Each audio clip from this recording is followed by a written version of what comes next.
Hi, time for another edition of Simply Stated. In this one, I'm actually excited to go through what was essentially for me one of the biggest breaks in a while as far as investigating these stories and the research I've done over the years.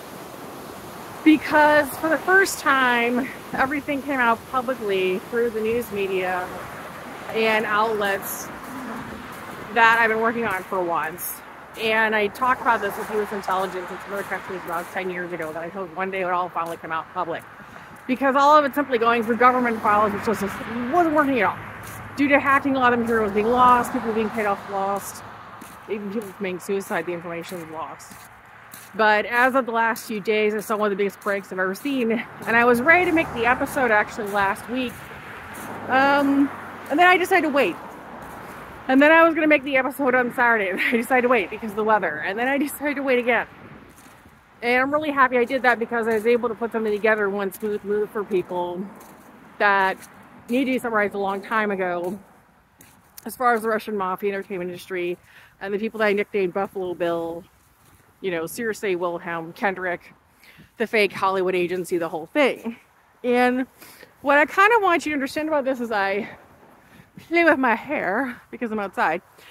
I'm going to go through it very quickly and I'm going to hold my scarf down just so you can get all the information.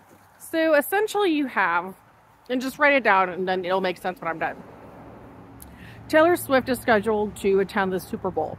Before that, she was scheduled to attend or perform a concert in Japan. Unfortunately, the actual trip was to Russia where she took a payment. There was a supposed performance in Japan, which based on all accounts of what I saw from footage was actually just a bunch of Japanese geisha crying, which is something the Japanese will pull out.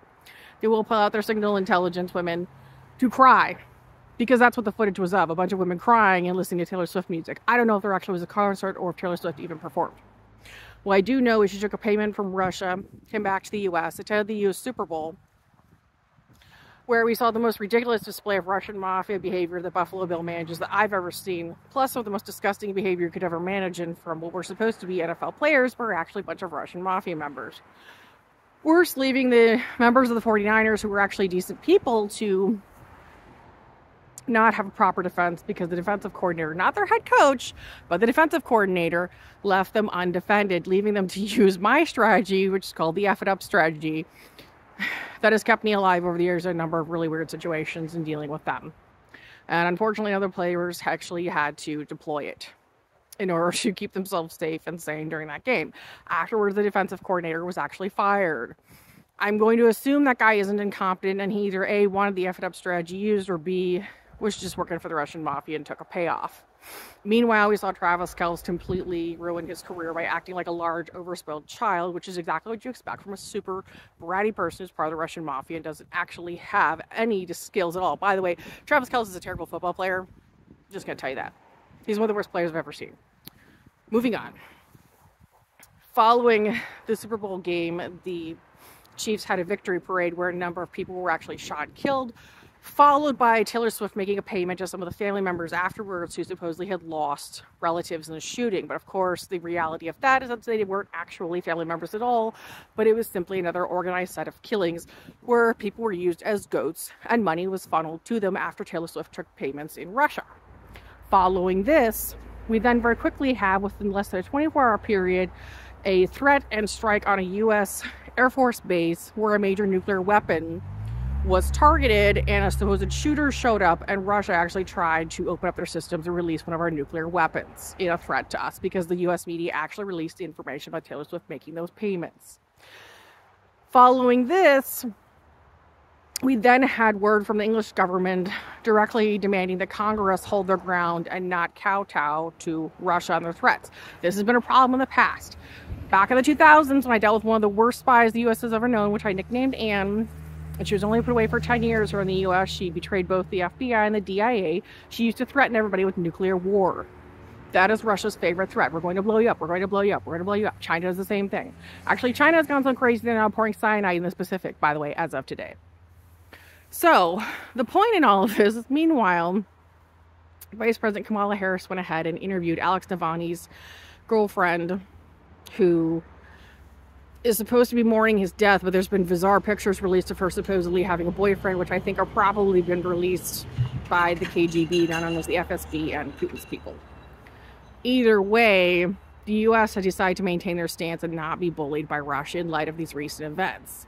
Why Taylor Swift or some of these other performers, quote-unquote fake performers, even bother to stay in the U.S., the Russian mafia bothers to stay here anymore, I don't know. I can only imagine it's based on years of brainwashing, ridiculous ideas, and remembering that, like, J-Lo's another one. Like, these are people that have money and come from oligarchs who basically wanted to spoil their children and gave them recording mics as children, and then decide as adults they should have the same thing and just steal everyone's stuff. Noting that I would never have actually worked for these people, and they couldn't pay me because I didn't actually want to be employed by them. That doesn't mean none of them actually didn't owe me money for work. Do you get what I'm saying? Like, the Department of Labor had very real reason to be angry that they want them away from me. Just as they want them away from anybody else who's a U.S. citizen that's been trafficked by these weird idiots here in the U.S. And that includes Kendrick and his stupid fake agency. Bunch of fugly, weird Russian men who nobody really wants except for other people in the FSB or the CCP. You get what I'm saying? And that is in one smooth move what has been going on. The rapidity of actions and behaviors of the Russian government towards the U.S., including the attack on the Alaskan airspace before the Super Bowl, is probably one of the most ridiculous things I have ever seen. And yet, through it all, the U.S. has managed to maintain their stance and refuse to be bullied by these people. It's not just about defending the Ukraine. It really is about what's going on here in the U.S. It really is about Russian aggression combined with the CCP's aggressions here in the U.S. as well. And I am completely thankful to all the members of the U.S. media that decided to go ahead and release the information. When I took the embargo off last year and my personal life stories and information, I didn't see a lot of that out there. But what I did see was that the U.S. media has stopped being so afraid and started releasing more material on their own and less catering to the CCP and the FSB. And that's what really matters. And this has been another edition of Simply Stated. Thank you.